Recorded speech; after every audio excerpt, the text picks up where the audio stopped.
Thanks for watching Endgame Economics. If you enjoyed this video, hit subscribe. It's completely free for you, and it helps us continue making more videos like this.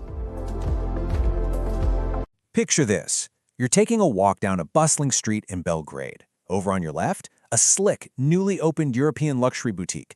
Over on your right, you've got Russian expats paying for completely overpriced espressos.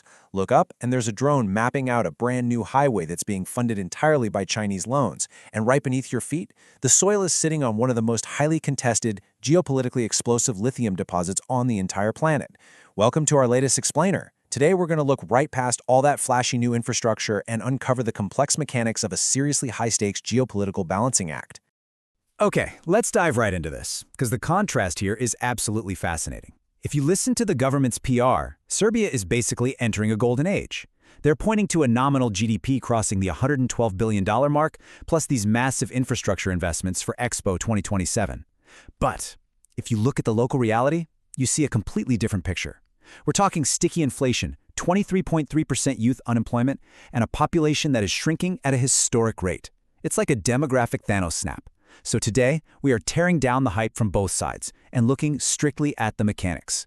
Here's our roadmap for how we're going to pull away the foundation of this economic house of cards. We'll start with the great subsidy hustle, move into the lithium roulette, then tech bros and cartels, the Eastern debt trap, the silent exodus, and finally, a house of cards. Section 1. The Great Subsidy Hustle. Imagine a multi-billion-dollar foreign manufacturing firm.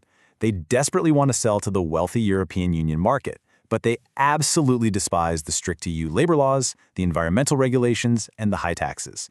So they look for a loophole. And they find Serbia, nestled right in the center of Europe, but critically not an EU member state. And the government doesn't just welcome these corporations, they roll out the red carpet. Free land, fully built utility infrastructure, 10-year tax holidays, but here is the absolute kicker. The state pays literal cash subsidies of 10 to 50,000 euros per local job created. Because the median factory wage is relatively low, this essentially means the state is using its citizens' taxes to completely cover a foreign corporation's payroll for the first 3 to 5 years. And, the mechanics of this lead to some pretty stark local contrasts. Take the northern city of Zrenjanin, for example. The state somehow magically found 75 million euros in direct aid to give to a multi-billion-dollar Chinese tire conglomerate to build a factory there. Meanwhile, the actual residents of Zrenjanin literally cannot drink from their own tap water, and they haven't been able to for 20 years because of high levels of arsenic. Think about that absurdity. The wealth generated by that factory leaves the country, and the locals are literally left with the pollution. Section 2. The lithium roulette. Which brings us beneath the ground itself. We've got to talk about the white gold that almost brought an entire political system to a grinding halt. We're heading to the Jadar Valley, a lush agricultural heartland that happens to sit on top of a massive, highly contested lithium deposit. Back in 2004, geologists found a completely new mineral here containing massive amounts of battery-grade lithium, and they named it jadarite. Now, for a quick piece of incredible trivia, if you look at its chemical formula, sodium lithium boron silicate hydroxide, that is the exact literal chemical makeup of kryptonite from the Superman movies. No way, right? But it's true. So, the EU desperately wanted this lithium to compete with China in the electric vehicle market, and they backed a massive mining project with the conglomerate Rio Tinto. But let's examine the brutal math of this arrangement. When a foreign multinational extracts a mineral, the billions in revenue go to their global shareholders. Serbia's state mining royalty is notoriously low, historically just 5%. So, let's get this straight. Serbia gets a tiny 5% royalty check, while permanently risking catastrophic water pollution from the immense amounts of sulfuric acid required to process the specific ore. Well, the public looked at that economic equation, a 5% royalty versus catastrophic environmental risk, and they took to the streets. It was a stunning civilian victory. Tens of thousands of Serbs physically blocked international railways and highways, chanting, "You will not dig here."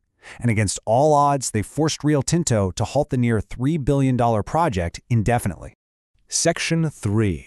Tech bros and cartels. With mining halted and cheap labor subsidies hitting a wall, we have to shift our focus to the one sector acting as the country's digital crown jewel, information technology.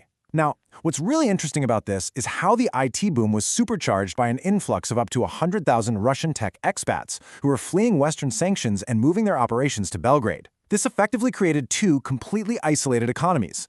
On one hand, the national median wage hovers right around 600 to 800 euros a month.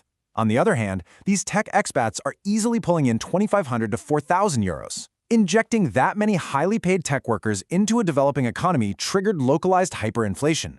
Landlords were literally kicking out local families so they could charge tech workers double the rent, effectively pricing the average Serbian nurse or teacher completely out of their own capital city. But it's not just tech wealth driving up real estate. It's the actual structure of state infrastructure projects. The sources point to a highly organized system where the ruling party functions almost like a cartel. Step 1. The state passes special laws to completely bypass European transparency and public bidding. Step 2.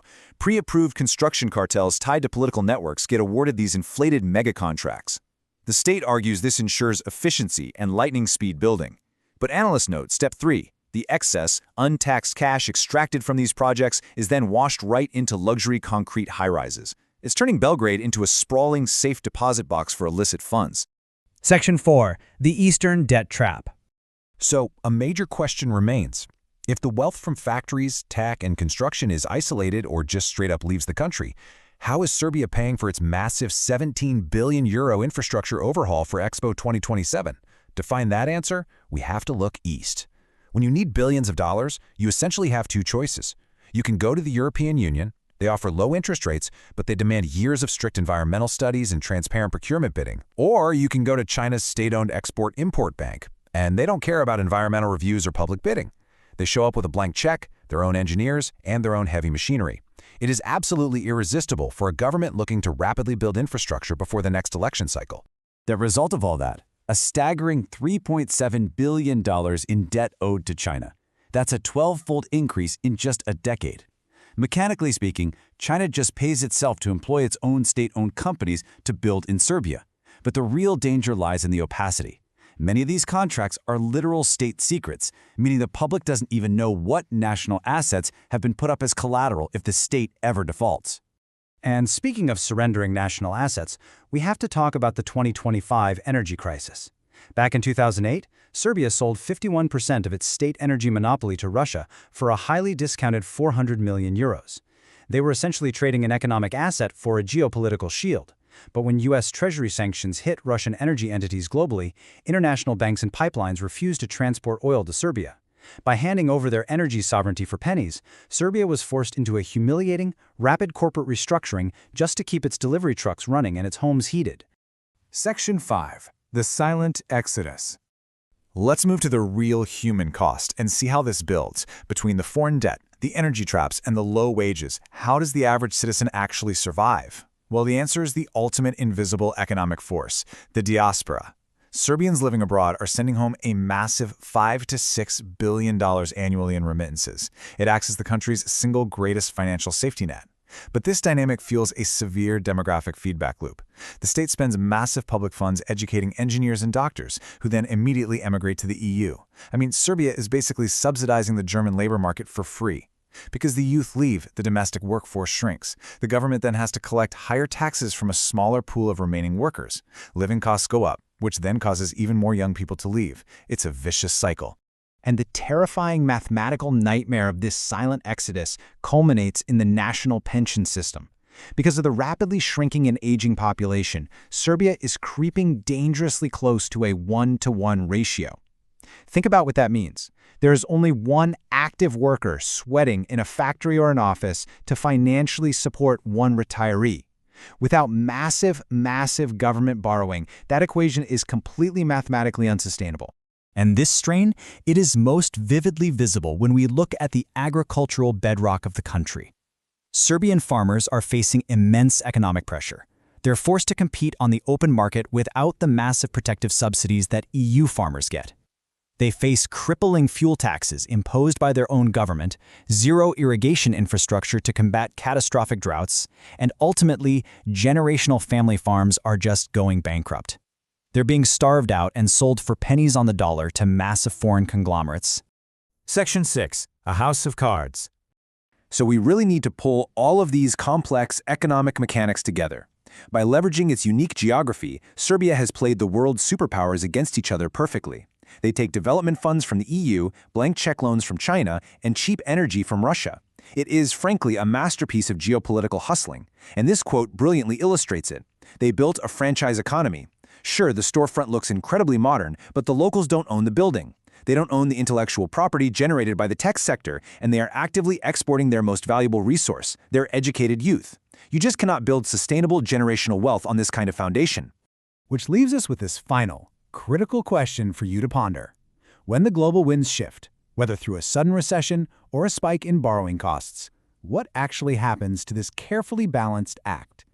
Is this modern, state-managed capitalism a brilliant strategy for survival in a difficult neighborhood?